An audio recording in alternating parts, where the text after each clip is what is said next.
आश्रय स्कंद कहा है।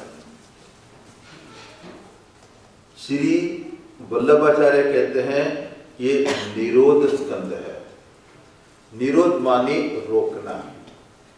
कस्य निरोधः भक्तस्य निरोधः कस्मिन् निरोधः भगवती निरोधः केन निरोधः भक्त्या निरोधः। मन को रोके किसमें? भगवान में।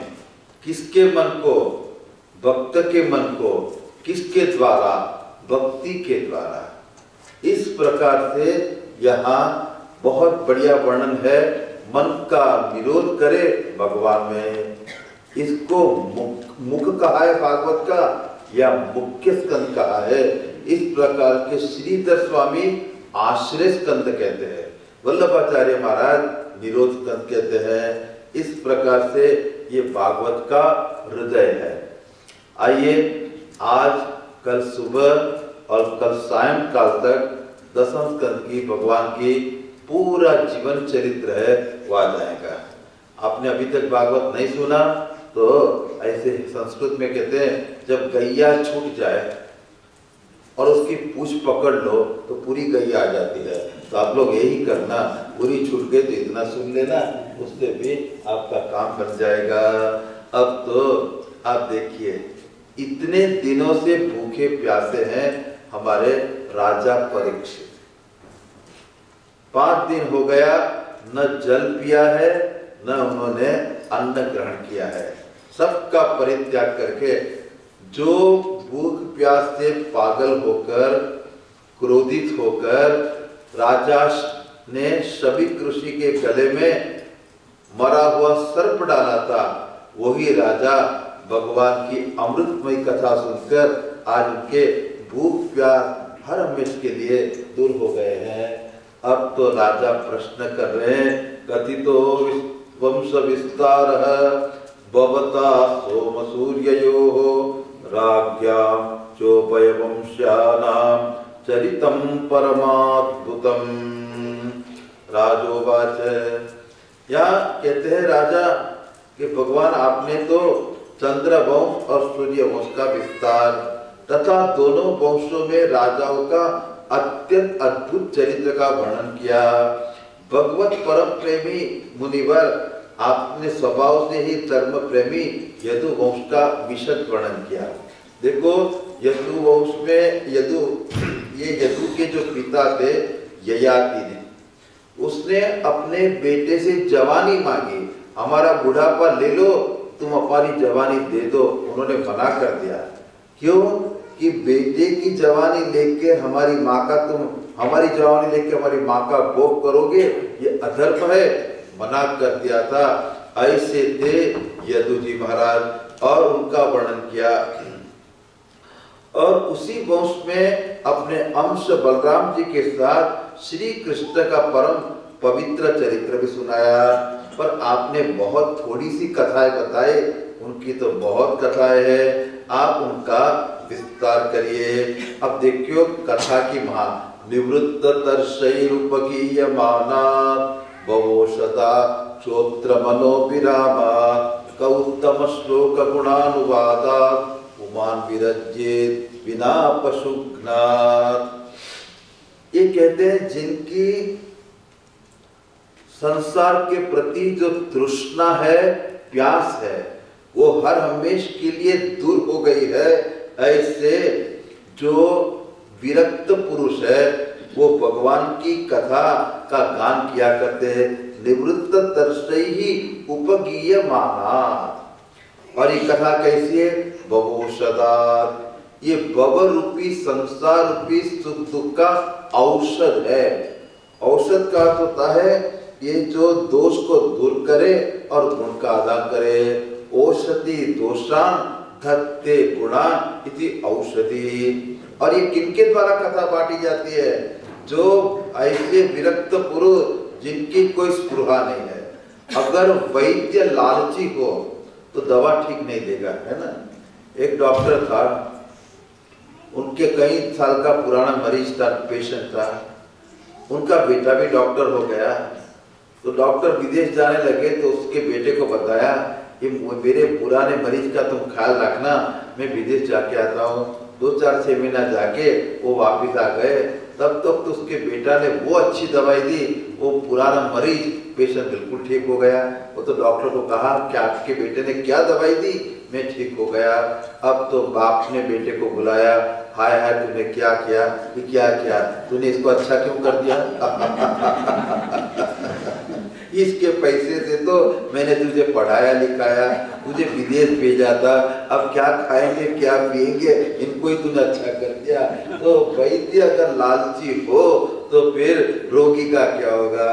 पर ये बबर रोग रूपी जो औषधि है, ये लालचित वैद्य द्वारा नहीं, जिनके हृदय में संसार की किसी चीज की कोई स्पृहा नहीं है, ऐसे महात्माओं के द्वारा वितरण किया गया है। गौतम श्लोक गुणानुवादा उत्तमो श्लोको यस्य स उत्तम श्लोक, जिनका श्लोक पुण्य कीर्ति बहुत उत्तम है, या तो उत्तम ही श्लोक्यते इति उत्तम श्लोक, जो श्रेष्ठ पुरुष द्वारा जिनका गुणगान गाया जाता है, ऐसे श्री कृष्ण की कथा, पावनी कथा, आनंदायिनी कथा, अमृत स्वरूपिणी कथा, कृष्ण की कथा जो कर्ण के लिए कर्णामृत है, ऐसी कथा को कौन छोड़ सकता है?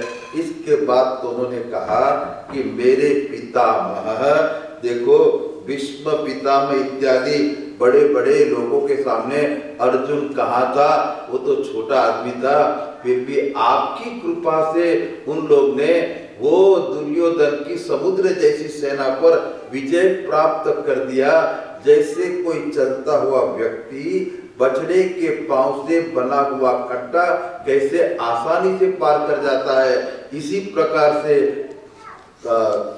अर्जुन आदि ने ये युद्ध को पार किया। द्रोण्यस्त्र विपृष्टमिदं मदंगम संतान बीजम कुरु पांडवाना कक्षिम गत आर्तचक्रो मातुच्चमेय शरणम दताया। महाराज, मेरा ये जो शरीर परीक्षित का ये जो शरीर है आपके सामने, वो तो आपकी कृपा की लेन है। वो दुष्ट अश्वत्थामा ने ब्रह्मास्त्र चला दिया मेरी माँ उत्तरा के घर पे, जहां मैं अंदर था, निस्सहाय निस्साधन, कोई सहायता नहीं और कोई अपनी मदद नहीं कर सकता था। ऐसे निर्बल के सामने जो प्रार्थना नहीं कर सके, बोल नहीं सके, ऐसे बच्चे को आपने माँ के पेट में आकर, उत्तरा के गर्भ में आकर वो चक्र के द्वारा मेरी रक्षा की। देखो प्रथम स्कंद में बताया गदा के द्वारा रक्षा की, और यहाँ के बताया चक्र के द्वारा रक्षा की। इसका टीकाकार करते हैं भगवान ने दोनों चलाया, कहीं चक्र न काम करे तो गदा लग जाए, ब्रह्मास्त्र से रक्षा करने के लिए दोनों चलाया। और एक टीकाकार कहते कि नहीं, गदा इसे जोर से घुमाने लगे कि वो चक्र जैसी दिखती थी। इस प्रकार से भगवान ने मेरी रक्षा की। ये जो शरीर है आपकी रक्षा के कारण अभी जीवित है। इस प्रकार से विद्यानितस्या किल देह बाजाम अंतर्बहि पुरुषकार रूपैः प्रयच्छतो मृत्युमुतामृतं च माया मनुष्यस्व वदस्व विद्वन्। केवल मेरी बात नहीं, आप समग्र शरीरधारियों के भीतर आत्मा के रूप में अमृत स्वरूप रहते हैं और बाहर काल रूप से रहते हैं।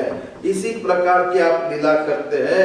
अरे सखदेव जी महाराज, आप भगवान की मीठी मीठी लीलाओं का वर्णन करें। अब तो आपने बताया था कि श्री कृष्ण रोहिणी जी के भी पुत्र है, रोहिणी जी के भी पुत्र है।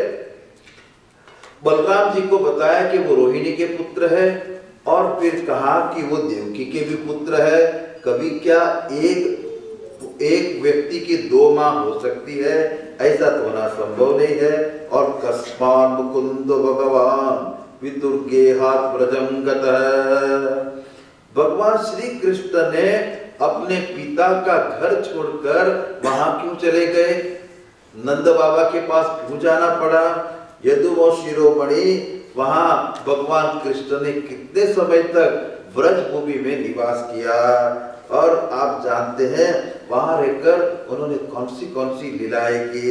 देखो भाई, मामा तो मारने लायक नहीं होता है, किसी कोई मामा को थोड़ी कोई मारता है, तो मामा को उन्होंने क्यों मारा, इसका भी कोई कारण होगा, वो बताइए आप। इस प्रकार से जो लीला मैंने पूछी है, जो नहीं पूछी है, सब लीला हमको बताइए, क्योंकि हमें तो बहुत ही आनंद होता है भगवान की कथा सुन के। अब तो सूत जी महाराज कहते हैं, एवं निशम्य भगनंदन साधुवादम वैयासकिस्ल भगवान अतो विष्णुरातम प्रत्यक्ष कृष्ण चरितम कलिकल्प शक्रम व्याहर्तुमारभत भागवत प्रधान। भगवान के प्रियमय में अग्रगण्य सर्वज्ञ सुखदेव जी महाराज ने परीक्षित का ऐसा प्रश्न सुनकर बहुत प्रसन्न हो गए और उन्होंने भगवान की लीलाओं का वर्णन करना आरंभ किया। श्री शुकोवाच, सुखदेव जी ने कहा, आप तो भगवान के लीला रस के रसिक है राजर्षि, जो तुमने कहा है बहुत बढ़िया है। वासुदेव कथा प्रश्न पुरुषांत्रिं पुनाति वक्तारं पृच्छकं श्रोत्रं तत्पाद सलिलं यथा। भगवान के चरण कमल से निकली हुई गंगा तीनों लोक को पवित्र करती है, ऐसे ही भगवान के विषय में जो प्रश्न करते हैं वो प्रश्न करने वाले को पवित्र करता है, उत्तर देने वाले को पवित्र करता है, और जो सुनने वाले हैं उनको पवित्र करता है। इस प्रकार से वक्ता, श्रोता, प्रष्टा ये तीनों पवित्र हो जाते हैं। इतना करके अब तो थोड़ी भूमिका का प्रारंभ करते हैं। भूमि द्रुप्त द्रुपव्याज दैत्यानीक शतायुतैः आक्रांता भूरिभारेण ब्रह्मांडं शरणं ययो भूत्वा श्रुकीर्तिना क्रंदन्तीं करणं विभो। अब तो कहते हैं ये जो पृथ्वी देवी है, इस पे बड़े बड़े पर्वत है और उसका भार पृथ्वी को नहीं मालूम पड़ता है। पृथ्वी पर भार है तो असुरों का है। ये सस्वरूपिणी पृथ्वी असुरों का भार सहन नहीं कर पाती है, दैत्यों का भार सहन नहीं कर पाती है। दुखी होके गैया का रूप बना के, गो रूपी होके, गो रूप धारण करके वो कहाँ गई? ब्रह्मा जी के पास गई। और क्या हालत थी? गो बुद्धवा अश्रुमुखी, आंख से पानी निकल रहे थे। गैया का रूप धारण करके रो रही थी, क्योंकि मैं दुखी थी। वो उपस्थितांते तस्मै व्यसनम स्वमोचत, ब्रह्मा जी के पास गई और कहा कि मैं बहुत दुखी हूँ, ये दुख का, असुरों का नाश का कोई उपाय करियो। ब्रह्मा जी शंकर भगवान को लेकर, इंद्रादि देवताओं को लेकर सब देवता गए। कहा क्षीर सागर के पास जहाँ विष्णु भगवान का निवास है। तत्र गत्वा जगन्नाथम देवदेव देवदेवं वृषाकपिं पुरुषं पुरुषसुप्तेन उपस्थस्ते समाहित। वहां गए जहाँ भगवान का निवास है। एक क्षीर सागर माने दूध का समुद्र है। इसका अर्थ है सत्व। जब चित्त में सात्विक वृत्ति होती है वही भगवान का निवास है। अब तो वहां जाके सब देवताओं भगवान की स्तुति की, पुरुष सुक्त के द्वारा भगवान की स्तुति की, और स्तुति करते करते ब्रह्मा जी समाधिस्थ हो गए। और जब बाहर आए समाधि से, उन्होंने कहा कि मैंने भगवान की आकाशवाणी सुनी है। गिरम समादो गगने समीरितां निशम्य वेदां श्री दशानुवाचः पौरुषिं शृणुतामराः पुनः विधीयतामासु तथैव माच्चिरम्। अरे देवताओं सुनो, भगवान का आदेश मुझे प्राप्त